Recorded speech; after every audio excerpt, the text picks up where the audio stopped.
வணக்கம். நாளிதழன் கடந்த 12ஆம் தேதி அகமதாபாத்தில் நடந்திருந்த ஏர் இந்தியா கிராஷுக்கு பிறகு நிறைய விஷயங்கள் மக்கள் மத்தியில் எழுப்பப்பட்டிருந்தது, நிறைய கேள்விகள் எழுப்பப்பட்டிருந்தது.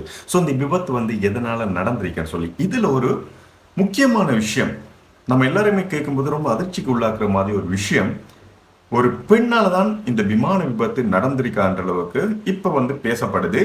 இது சம்பந்தப்பட்ட விஷயம் மிகப்பெரிய ஒரு தொலைக்காட்சி தந்தி டிவியில வெளியிடப்பட்டிருந்தது. இந்த விஷயம் தெளிவா கொஞ்சம் அல்லது உங்களுக்கு டீட்டெயிலா நான் இந்த வீடியோல சொல்லிக்கிறேன்.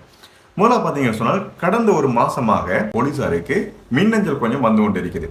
அதாவது 12 மாநிலங்கள்ல 20 முக்கியமான இடங்களை குறிவைத்து குண்டு தாக்குதல் நடத்த போறாங்கன்னு சொல்லி ஒரு மின்னஞ்சல், அதாவது இந்த மின்னஞ்சல் அனுப்புற நபரே நடத்த போறதாக இந்த மின்னஞ்சல் கண்டினியூஸா வருது. இதுல சொல்லப்படுற விஷயங்களை பாத்தீங்கன்னு சொன்னால், ஹைதராபாத்தில் நடந்த கற்பழிப்பு, அது மட்டும் இல்லாம இந்த வரதட்சணை கொடுமை, ஸோ இப்படியான விஷயங்கள் நியூஸ் எல்லாம் ஹைலைட் பண்ணி இதுக்குரிய தண்டனைகள் வாங்கி கொடுக்கணும், ஸோ இதுக்குரிய நீதி கிடைக்கணும்னு சொல்லி இந்த மெயில் ஹைலைட் பண்ணி அனுப்புறாங்க. இதெல்லாம் நடக்கலன்னு சொன்னால் பாம் பிளாஸ்ட் நடக்கும்னு சொல்லி. ஸோ இப்படி இந்த மெயில் கண்டினியூஸா வருது. 12 மாநிலங்கள்ல 20 இடத்துல பாம் பிளாஸ்ட் நடக்க போகுதுன்னு சொல்லி கண்டினியூஸா இந்த மெயில் வருது. இப்ப இந்த மெயில்ல ஏர் இந்தியா விமான விபத்துக்கு நான் தான் காரணம்னு சொல்லி இந்த மெயில் வருது. ஸோ போலீசார் இதுக்கு முன்னாலே பாத்தீங்கன்னு சொன்னா இந்த பாம் பிளாஸ்ட் எல்லாம் நடக்க போகுதுன்னு சொன்ன டைம்ல குஜராத்ல இருக்கிற போலீசார் இந்த விபத்து எங்க நடக்கு என்று சொல்லப்படுற இடங்கள்லாம் செக்யூர் பண்றாங்க, செக் பண்றாங்க. ஸோ இந்த டைம்ல இந்த விமான விபத்து அகமதாபாத்ல நடந்த விமான விபத்துக்கு நான் தான் சொல்லி வந்ததுக்கு பிறகு இன்னும் கொஞ்சம் அதிகமா தேடுதல் பண்றாங்க. ஸோ சைபர் கிரைமுக்கெல்லாம் இன்ஃபார்ம் பண்ணி இந்த சைபர் கிரைம்ல இந்த மின்னஞ்சல் எங்க இருந்து வருதுன்னு சொல்லி எல்லாம் சர்ச் பண்ணும்போது இந்த மின்னஞ்சல் ஆப்ரேட் பண்ணப்பட்ட இடம் பாத்தீங்கன்னு சொன்னால் சென்னையில் இருக்கிற ஒரு சாலி கிராமத்தை பக்கத்துல காட்டுது.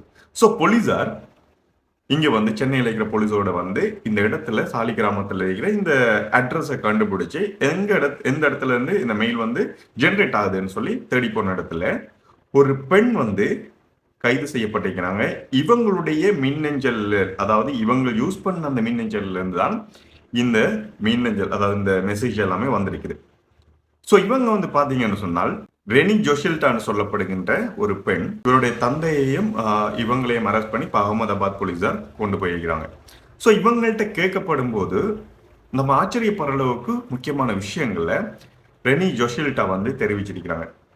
இவங்க பாத்தீங்கன்னு சொன்னா ஒரு சாதாரண பெண் இல்லை, உண்மையில இவங்க ரொபோட்டிக் இன்ஜினியரிங் படிச்ச ஒரு பெண். பெங்களூர்ல வேலை செய்யறாங்க ஒரு சாஃப்ட்வேர் கம்பெனில. இந்த கம்பெனில வேலை செஞ்ச பிரபாகர் என்ற ஒருத்தரை காதலிக்கிறாங்க. ஸோ இந்த காதலை அந்த பிரபாகர் ஏற்றுக்கொள்ளல. இவர் இன்னொரு பெண்ணை திருமணம் பண்ணி இப்ப போயிட்டாரு. ஸோ அதனால என்ன செஞ்சாங்கன்னு பாத்தீங்கன்னு சொன்னால், இவர பேர்ல அந்த பிரபாகர் என்றவர் பழி வாங்கணும். ஸோ நம்ம லவ் பண்ண லவ் ஏற்றுக்கொள்ளன்றால இந்த பிரபாகர் என்ற பேர்ல டார்க் வெப், ஸோ நீங்க கேள்விப்பட்டிருப்பீங்க, இப்ப டார்க் வெப்ல இவர பேர்ல ஒரு அக்கௌண்ட் கிரியேட் பண்றாங்க. அந்த அக்கௌண்ட்ல இருந்து தான் இவங்க இந்த மெயில் எல்லாம் ஆப்ரேட் பண்ணிருக்காங்க, சென்ட் பண்ணியிருக்கிறாங்க. ஸோ ஒட்டுமொத்தமாக இவரை மாட்டி விடணும் என்ற ஒரு தோட்ல தான் இந்த ஒரு விஷயத்தை இவங்க பண்ணியிருக்கிறாங்க. எண்டில் பாத்தீங்கன்னு சொன்னால் இவங்களுடைய ஓன் மெயிலையே, பர்சனல் மெயிலையே இவங்க லாகின் பண்ணிக்கிறாங்க. அந்த ஒரு விஷயத்தை கொண்டு தான் இவங்க தான் இந்த விஷயத்தை டார்க் நெட் மூலமாக, அதாவது டார்க் வெப் மூலமாக இந்த ஒரு விஷயத்த பண்ணியிருக்காங்கன்னு சொல்லி சைபர் கிரைம் போலீசார் கண்டுபிடிச்சு இவங்களை அரெஸ்ட் பண்ணியிருந்தாங்க. ஸோ ஒட்டுமொத்தமாக இவங்க இந்த ஒரு பாம் பிளாஸ்ட் நடத்துவேன்னு சொல்லி, அது மட்டும் இல்லாம இந்த அகமதாபாத் விமான விபத்தை நான் தான் ஏற்படுத்தியிருக்கேன்னு சொல்லி இப்படி ஒட்டுமொத்தமாக ஃபேக் நியூஸ் எல்லாம் ஷேர் பண்ணியிருந்தாங்க டார்க் வெப் மூலமாக. ஸோ இந்த ஒரு விஷயத்துல இவங்களை அரெஸ்ட் பண்ணி இப்ப இவங்களுக்குரிய விசாரணைகள் போகுது. உண்மையில இவங்க தானே நடத்திருக்காங்களான்றது தெரியல. பட் ஆனா இவங்க மூலமாகத்தான் இந்த மின்னஞ்சல் எல்லாமே பிரபாகர் என்று சொல்லப்படுகின்ற இவங்க ஆரம்பத்தில் லவ் பண்ண அவருடைய நேம்ல மெயில் எல்லாம் சென்ட் பண்ணியிருக்கிறாங்க. ஸோ இப்படியான ஒரு விஷயம் இப்ப பேசப்படுது. தொடர்ந்து பாப்போம் என்ன அப்டேட் வெளியாகுதுன்னு சொல்லி. இவங்க உண்மையிலே இவங்க இதுக்கு சம்மந்தப்பட்டிருக்காங்களா, அல்லது ஆரம்பத்தில் சொன்ன மாதிரி அந்த அவங்க லவ் பண்ண அவரை பழிவாங்கணுன்ற தோட்டில் மட்டும் ஜஸ்ட் மெசேஜ் பண்ணிக்காங்களா மெயில் என்று சொல்லி பாப்போம்.